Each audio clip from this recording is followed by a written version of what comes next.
jamuje giwa kafira ma. Sadiq Ibrahim. Muna ma Allah godiya mai komai mai kowa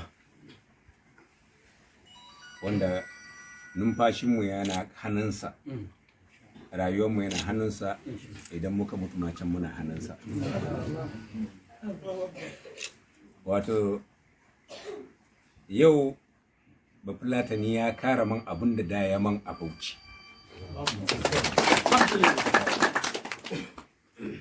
Jiya ko shekaran jiya suka kira ni suka ce za a zo a tarana, na ce wani tara za a man kuma ai jinya na je zan dawo sai an zama da shi ya kamata al'umman ka ne kamar yadda suke baka sun ce suna so su zo a lokacin da zaka dawo su haɗa kai su zo su ga tare ka su kasancewa ga al'umman da kake da, amma tunda bai iya yiwa mutum ɗaya ko biyu za mu ɗauko daga wanda za su zo. Sai ɗazu da safe ana ta kira kana hanya ina yin tunanin zan zo in samu mutum 10 ko mutum 20, na zo na samu mutum sama da 1000 suna jira. Insha Allah. To wannan yadda ne na Ubangiji. Insha Allah.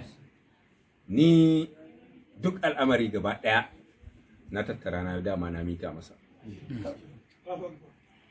Da abin da zai same ni da abin da ba zai same duk wani ɗaya daga cikinmu ya riga kaddara mashi, amma ku ne sanadi na zama na lafiya na arziki na.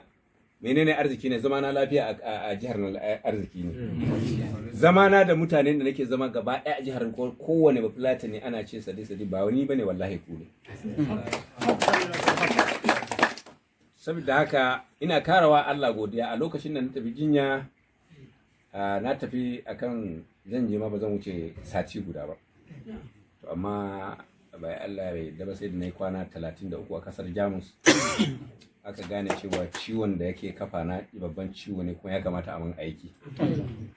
To sai na ce barin jira a mun, to da shige su suna da kayan aiki.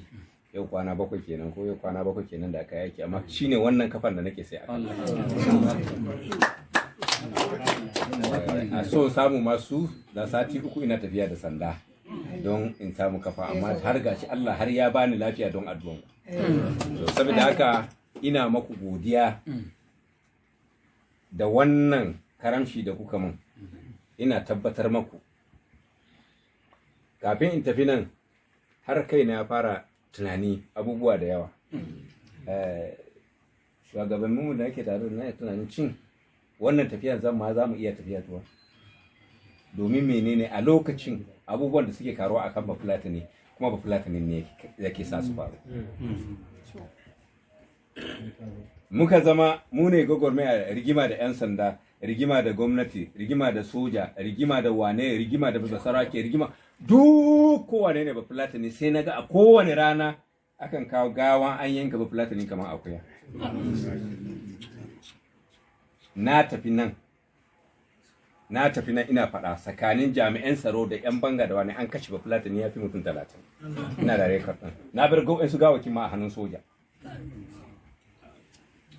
Mu yi nan. To Allah da ikonsa ina ta tunanin cin Fulani sun fara ganin cewa ba ma musu komai, sun gaji. To sai kuma yanzu ka sake dora min wata nauyi, don wannan tawagan da Fulani da suka zo nan ina nuna lalle fa sun zo ne akan amana, cewa mu kulle amana ta amana, kar mu ci amana, kuma ina tabbatar maka ba za mu ci amana. Bayan nan amiyatti Allah dai jihar Bauchi ta ne anan, kuma shugabannin sauran kungiyoyi wanda nake jagoranta Allah bai sa za su zo ba, na so da su ma su zo da aka gaya kuma an zo latti ba zan iya ce su gaishe mutanen su ba. Su ma suna Abuja a yanzu haka, sun gaya min za su tafi Abuja. Ban san exactly me akan menene ba, amma dai sun tafi Abuja kuma sun tambaye ni. Don satin da wuce akan abin da ya shafi hidimomin Fulani. To abin da nake so in tabbatar maku kuma in nemi alfarma kamar yadda kuka ga kuka taru nan, to don girman Allah daga nan zuwa a yi zaɓe mu kara ɗauko ɗaya domin mu haɗa su taru nan. Insha Allah. Wallahi a baya rashin mu shugabanni ba mu yadda muka haɗa ku haka ba, ba mu yadda muka zauna da ku ba, ba mu yadda muka nuna ma sauran cewa ba Fulatani wani bane a jihar Bauchi. Wallahi daga an kafa gwamnati ba wanda zai daga kowane gwamna bai sake ba Fulatani sai an zo zabe. Tabbas haka ne. Tabbas. To wannan karo An yi karshe. mun ce ba haka bane. Allah ya yarda. Shi yasa na shekara 1 da rabi da sauran ƴan uwana da dattaɓe ƴan uwanmu muna cewa mutane su yi kati.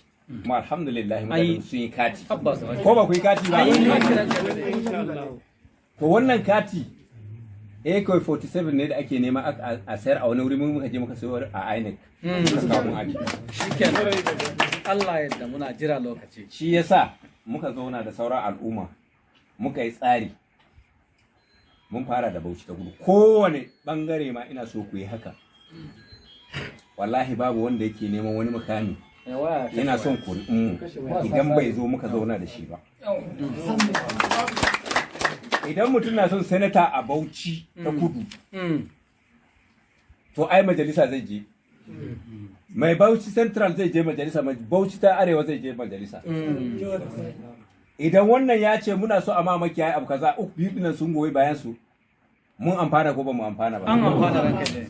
To idan ma nan din ma ko na Central ko ina bai san ma ba da amfanin ba Fulatanin ba, ya riga ya yi siyasa da shi ya gama. Baya ma tunanin wani kuduri a kansa, ina zai je ya kawo wani kuduri. To saboda haka shugabanninmu na Central, shugabannin na Bauchi na ta Arewa, ina so ku sani duk waɗanda za su nemi wani kuri'a, ba mu ce su zo nan ba, su gaya muku, ku kira mu, mu je can mu zauna da su. Insha Allah. In wanda za mu ce ku zo nan mu ce su zo nan su suke nema. Wanda ya ga ya fi karfin ya zo ya je ya zauna. Mutane biyu muka ce ba za mu kira su a gidan nan ba. Ko mutum ɗaya shine mai neman kujeran gwamna. In shi ya kira mu za mu je mu zauna kuma mu gaya masa abin da muke so. Insha Allah. Ba mu ce lalle shi ya zo amma shi ma in mun ga nan gaba lalle sai ya zo wallahi sai ya zo. Ko kuri'a mu yake so. So wannan dawowa ta da yadda na ga al'umman Fulani na tabbatar yau ya kara tabbatar man cewa muna tare da ku 100% fiye da yadda na nake tafiya. Miliyan bisa. To masu siyasa za su zo. Allah ya. Idan kowa ya kawo maka a rakumi ko aljihu ko bankin gidansa duk kuka karba. Ba ruwan ka faɗa da wai amma ina tabbatar muku kafin a jefa kuri'a ina roƙon ku kara wayar ma al'umma da matanku da ƴaƴanku duk za mu zo mu taru. Ba ruwanmu da wata APC PDP wane ne wanda zai siyasan darajar mu shi za mu yi.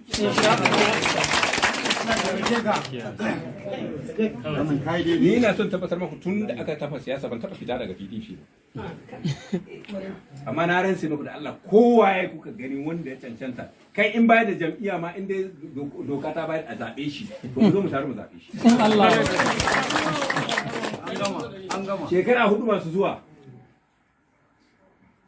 magana a daga Fulatani inda yake zaune shekaru ya tashi. Maganan aje burtalin ba Fulatani a toshe ya tashi. Maganan aje jeji kiwon Fulani a ɗauka a ce an yi wani abu da shi a kare. Me zai sa don tun yanzu za mu tare. Duk gwamnan da zai nemi gwamna sai mun zo mu yi wannan da shi. Ga damuwanmu ga damu. Idan yana da uzuri da me yasa a lokacin me zai so ya sai ya gaya mana. Idan akwai abin da dalilin da ba zai mana abu kaza ya gaya mana. Idan lokacin ya zo ya mana butulci to mu mun san har ga Allah mun yi shi ya mana butulci. Amma ba ai kara da ba ne ya mai da ban mu san abin da muke bai ya mai da mu shanu ya mai da mu dabbobi. Yanzu bari ba ku misali. Ga wajen kiwon dabbobi na gwamnatin jiha na Galambi din ne. Kafin in tafi nan sai ana ta nema na har ina can ma ta gidan gwamnati ma sun nemi cewa manoma sun kai ƙara. Sun je sun yi noma ana kiwo. Na ce da yana nan ma da na ce su kiwo duka. Idan gwamnati ba ta yi noma ba, idan gwamnati ba ta yi noma ba, ba ta yi kiwon shanu ba, wa ya fi kusa shi da kiwon shanu ba Fulatani. Amma wannan na faɗa ne ma mutum ɗaya ne da na tara jama'a na ce musu mai kuyi hakuri bana an yi shekara mai zuwa in dai noma za a yi to makiyaya zan zabar musu. In kuɗi za a karɓa makiyaya muna da shanu mu ma za mu sayar da shanu mu saya mu karɓa mu ba.